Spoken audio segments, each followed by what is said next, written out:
எல்லாருக்கும் வணக்கம். நம்ம இன்னைக்கு மட்டன் பிரியாணி எப்படி இன்ஸ்டன்ட் பாட்ல செய்யறதுன்னு பார்க்க போறோம். என்னென்ன இன்கிரீடியன்ஸ் தேவைன்னு நம்ம பார்க்கலாம். முதல்ல நான் 2 கப் பாஸ்மதி ரைஸை கழுவி ஒரு 20 நிமிஷம் நல்ல தண்ணியில ஊற வச்சிருக்கேன். அதுக்கப்புறம் இன்னைக்கு மட்டன் பிரியாணிக்கு நம்ம ஒரு 450 கிராம் மட்டன் எடுத்திருக்கோம், 1 LB. அதுக்கப்புறம் ஒரு பெரிய வெங்காயத்தை வெட்டிக்கோங்க நீட்டமா. அதுக்கப்புறம் ஒரு பட்டை, 2 ஏலக்காய், கொஞ்சம் லவங்கம் எடுத்திருக்கேன். அதுக்கப்புறம் நம்ம இஞ்சி பூண்டு விழுதுக்கு தேவையான நான் மலைப்பூண்டு எடுத்திருக்கேன், அதனால 4 பல்லு. அதுக்கேற்ற மாதிரியே நான் இஞ்சியும் எடுத்திருக்கேன், ஒரு சிறு துண்டு. இதை நம்ம மிக்சியில் போட்டு அரைச்சிக்க போகிறோம். அதுக்கப்புறம் ஒரு 4 பச்சை மிளகாய் எடுத்திருக்கேன். அது நீட்டு வாக்கில் நான் வெட்டி வச்சுருக்கேன், முழுசாக வெட்டிடக்கூடாது. இந்த மாதிரி ஜஸ்ட் ஒரு ஸ்லிட் மட்டும் போட்டுக்கணும். அதுக்கப்புறம் ஒரு மீடியம் சைஸ் தக்காளி எடுத்திருக்கேன். அதுக்கப்புறம் ஒரு ஸ்பூன் கர்டு, தயிர். அதுக்கப்புறம் நம்ம மசாலாவில் சேர்க்கறதுக்கு கொஞ்சம் மஞ்சத்தூள், அதுக்கப்புறம் ஒரு 3/4 ஸ்பூனு மிளகாத்தூள் எடுத்திருக்கேன். அதுக்கப்புறம் கொஞ்சம் கொத்தமல்லி, புதினாவை நறுக்கி வச்சிருக்கேன். தேவையான அளவு உப்பு, அதுக்கப்புறம் எண்ணெய் கொஞ்சம், அதுக்கப்புறம் ஒரு ஸ்பூன் நெய் சேர்த்துக்க போகிறோம். சரி, இப்போ இன்ஸ்டன்ட் பாட்டை நம்ம ஆன் பண்ணிக்க போகிறோம். முதல்ல சாட்டே மோடுக்கு நம்ம ஆன் பண்ணிக்கணும். அதுக்கப்புறம் நீங்கள் நார்மலில் வச்சுக்கோங்க ஹீட்டை. அதுக்கு சாட்டே பட்டனையே மறுபடியும் ப்ரெஸ் பண்ணோம். இப்போ நார்மலுக்கு வந்துடுச்சு. இப்போ நம்ம தேவையான அளவு எண்ணெயை சேர்த்துக்க போகிறோம்.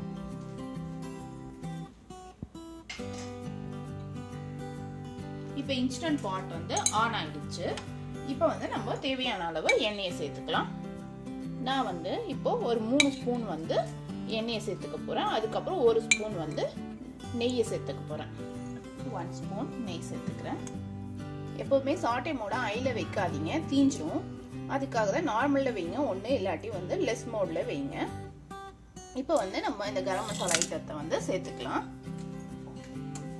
நம்ம போட்ட ஐட்டம் கொஞ்சம் பொரிஞ்சிடுச்சு. இதில் இப்போ நம்ம வெங்காயத்தையும் பச்சை மிளகாவையும் சேர்த்துக்க போகிறோம்.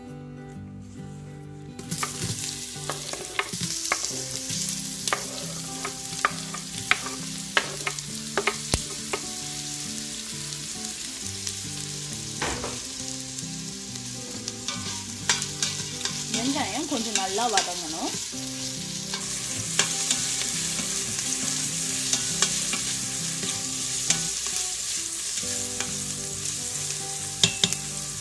இன்னும் கொஞ்சம் நேரம் வதங்கட்டும். இப்போ வெங்காயம் வதங்கிடுச்சு. இப்போ நம்ம இஞ்சி பூண்டு விழுதை சேர்த்துக்க போறோம்.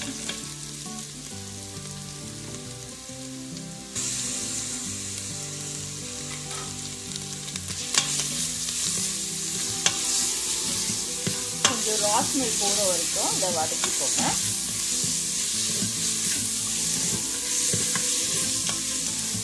இன்ஸ்டன்ட் பாட் ஸ்டெயின்லெஸ் ஸ்டீல் அப்படின்றதால உங்களுக்கு இஞ்சி பூண்டு கீழே போய் ஒட்டிக்கும். அதனால விடாம கிண்டின்றுங்க, இல்லாட்டி அடி பிடிச்சிடும். இப்போ நம்ம தக்காளியை சேர்த்துக்கலாம்.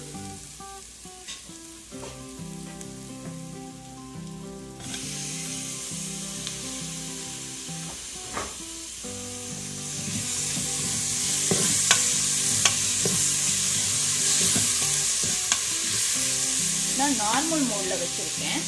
நான் இன்னுமே ஃப்ளேமை கம்மி பண்ண போகிறேன், லெஸ்ஸில் வைக்க போகிறேன். லெஸ்க்கு வச்சுட்டேன். இப்போ ஓரளவுக்கு தக்காளி, இஞ்சி பூண்டு இதெல்லாம் வதங்கிடுச்சு. இப்போ நம்ம இதில் மட்டனை சேர்த்துக்கலாம்.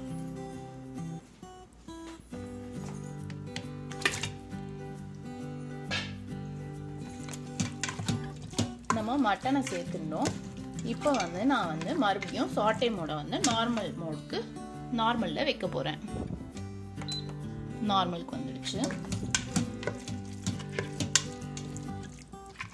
பை டிஃபால்ட்டே நீங்கள் சாட்டே மோடை ஸ்டார்டிங்கில் ஆன் பண்ணுறச்சு அது 30 மினிட்ஸ் காட்டும். நம்மளுக்கு வேண்டிய அளவு அட்ஜஸ்ட் பண்ணிக்கலாம். இல்லாட்டியும் சாட்டே மோடு அப்படியே கண்டினியூ ஆகும். வேண்டாதப்போ கேன்சல் பண்ணிக்கலாம். இப்போ நம்ம மட்டனை சேர்த்துட்டோம். இப்போ இதுலேயே நம்ம எடுத்து வச்சிருக்க மஞ்சத்தூள், மிளகாத்தூளை சேர்த்துக்க போறோம்.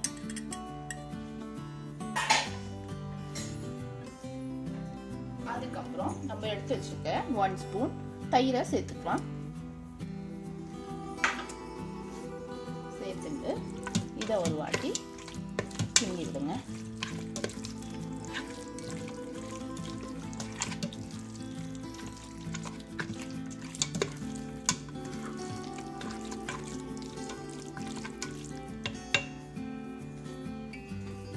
இது கூடயே நம்மளுக்கு மட்டனுக்கு தேவையான உப்பை சேர்த்துக்கோங்க.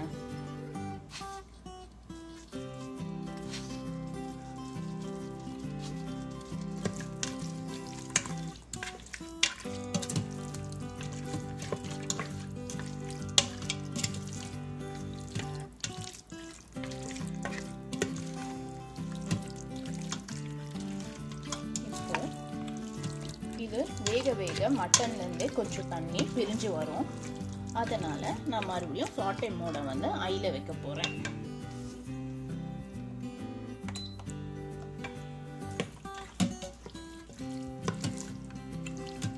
ஒரு 2 to 3 minutes கொஞ்சம் வதங்கட்டும்.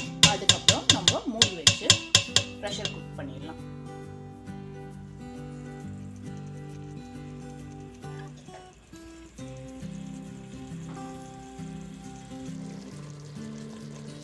பாருங்க, கொதிக்க கொதிக்க அதுல இருந்து தண்ணி பிரிஞ்சு வருது. இதையே நம்ம கொஞ்சம் கொத்தமல்லி புதினாவை சேர்த்துக்க போறோம். நம்ம எடுத்து வச்சிருக்கிறதுல பாதி இதுல சேர்த்துக்கலாம்.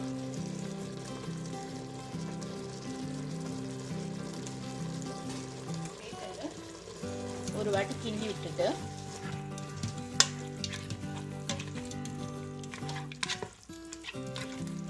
ரொம்ப மணமா இருக்கு. இப்போ இதுல பாதி டம்ளர் தண்ணி சேர்த்துக்க போறேன். சேர்த்துட்டு நான் வந்து பிரஷர் குக் மோடுக்கு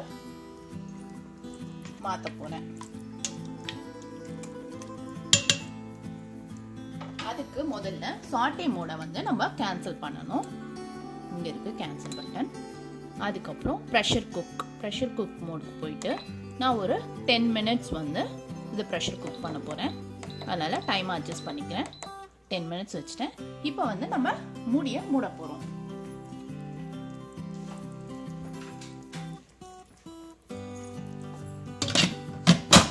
இப்பதான் வந்து நல்லா ஃபிட் ஆயிருக்கு. இப்போ மூடிட்டோம். இப்போ முக்கியமானது என்னன்னா, இங்க வந்து இதுதான் நம்ம நார்மல் ப்ரெஷர் குக்கருக்கு இருக்கிற மாதிரி விசில் வந்து இந்த இன்ஸ்டன்ட் பாட்லயும் ஒன்று வச்சிருக்காங்க. இதை வந்து நீங்க சீல்டு மோட்ல இருக்கணும் எப்பவுமே. இது வென்டிங் 2 ஆப்ஷன்ஸ் இருக்கும், வென்டிங் அண்ட் சீலிங். இப்போ இப்படி இருக்கும் யூஸ்வலா. இதை வந்து நம்ம சீல்டு மோடுக்கு மாத்தி இப்படி வச்சிடணும். மேக் ஷுர் நீங்க வந்து சீல்டு மோட்ல இருக்கான்னு பார்த்துக்கோங்க. அப்பதான் வந்து உங்களுக்கு ப்ரெஷர் உள்ளே இருந்து நல்லா குக் ஆகும். இப்போ வந்து நம்ம செட் பண்ண 10 minutesக்கு ப்ரெஷர் குக் ஆயிடுச்சு. இப்போ ரெடி டு ஓப்பன். அது எப்படி சொல்றேன்னா, இப்போ எல் இண்டிகேட்டர் வந்துருச்சுன்னா இப்போ வந்து நம்ம இன்ஸ்டன்ட் பாட்டோட லிட்டை வந்து ஓப்பன் பண்ணலாம்னு அர்த்தம். இப்போ அந்த ப்ரெஷர் குக் ஆயிட்டு ஒரு 2 minutes ஆயிடுச்சு. அதுதான் வந்து இந்த 2 இடத்துல வந்து காட்டுது. இப்போ 3 minutes ஆயிடுச்சுன்னு காட்டுது. இப்போ வந்து நம்ம மேனுவலா அந்த ப்ரெஷரை வந்து வெண்ட் அவுட் பண்ணிட்டு ஓப்பன் பண்ணிக்கலாம்னு அர்த்தம். இன் கேஸ் உங்களுக்கு இன்னும் கொஞ்சம் நேரம் இருக்கலாம், வார்மா இருக்கணும் அப்படின்னா நீங்க வந்து அப்படியே கூட விட்டுடலாம். ஏன்னா கீப் வார்ம் மோட்ல தான் இருக்கு. நீங்க அரை மணி நேரம் இல்லாட்டி 1 மணி நேரம் கழிச்சு கூட நீங்க ஓப்பன் பண்ணா அது வார்மாவே இருக்கும். சரி, இப்போ நான் மேனுவலா எப்படி வெண்ட் அவுட் பண்ணணும் ப்ரெஷரை அப்படின்றத பார்க்க போறோம். பாருங்க, பார்த்து இது வந்து திருப்பும் போது பார்த்து பண்ணுங்க. ப்ரெஷர் வந்து வெளியே வரப்போகுது.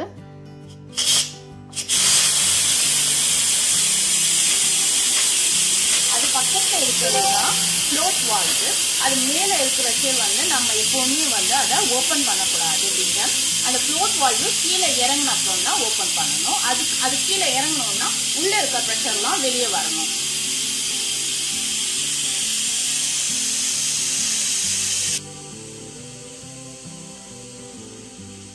ஆல்மோஸ்ட் வந்து ப்ரெஷர் வந்து வெளியே இருக்கு.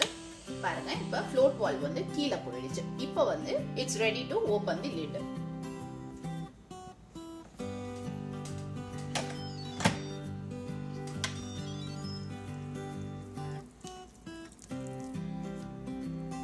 கறி நல்லா வெந்திருக்கு. இப்போ வந்து நம்ம அரிசியை சேர்த்துக்கலாம். இப்போ வந்து நம்ம அரிசியை வந்து தண்ணியை வடிகட்டிட்டு இந்த அரிசியை சேர்த்துக்க போறோம். அதுக்கு முன்னால நீங்க இந்த கறியில இருக்க தண்ணி எவ்வளவு இருக்கும்னு பாத்துக்கோங்க. இது ஆல்ரெடி ஒரு 1.5 to 2 டம்ளர்ஸ் தண்ணி இருக்கும். அரிசி நல்லா ஊறிட்டதால 1:1 தான் சேர்த்துக்க போறேன் தண்ணியை.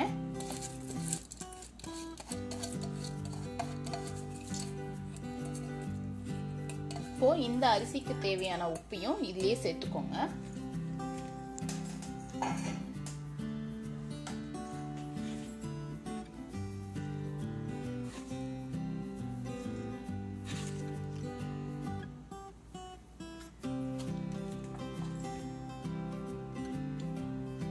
இதை ஒரு வாட்டி கிண்டி விட்டுக்கலாம்.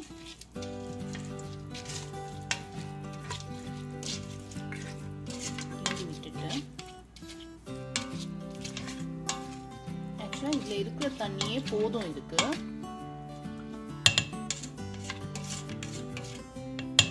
இதுலயே ஒரு 2 டம்ளர் தண்ணி இருக்கும் போல. அரிசி முழுகிற அளவுக்கு இருக்கு. அதனால நான் தண்ணி எதுவும் சேர்த்துக்க போறதில்லை. இதுலயே இதுக்கு மேல நம்ம மீதி வச்சிருக்க கொத்தமல்லி புதினாவை சேர்த்துக்க போறேன்.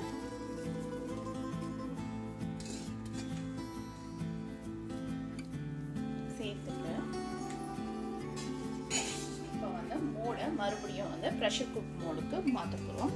அதுக்கு முன்னால நம்ம இருக்கிற செட்டிங்ஸை ஃபர்ஸ்ட் கேன்சல் பண்ணணும்.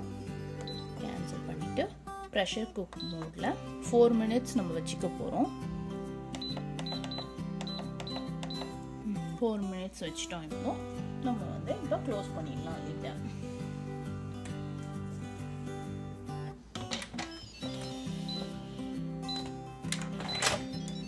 மேக் ஷூர் இது சீல்டு மோட்ல இருக்கான்னு பார்த்துக்கோங்க.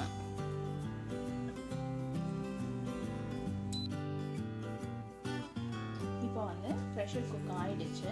ப்ரெஷர் குக் ஆயிட்டு ஒரு 4 நிமிஷம் ஆயிடுச்சு. இப்போ நம்ம மேனுவலா வெண்ட் அவுட் பண்ணிடலாம்.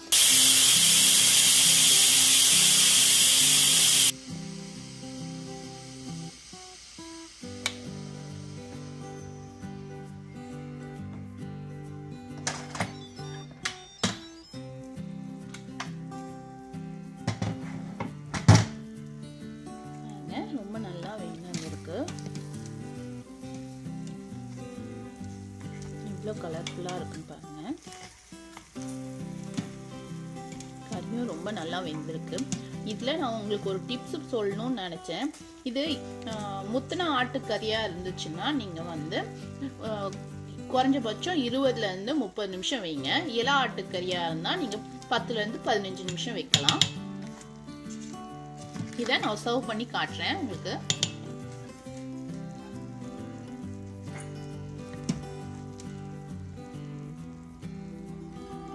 பாருங்க எவ்வளோ உதிரி உதிரியா நல்லா வெந்து வந்திருக்கு.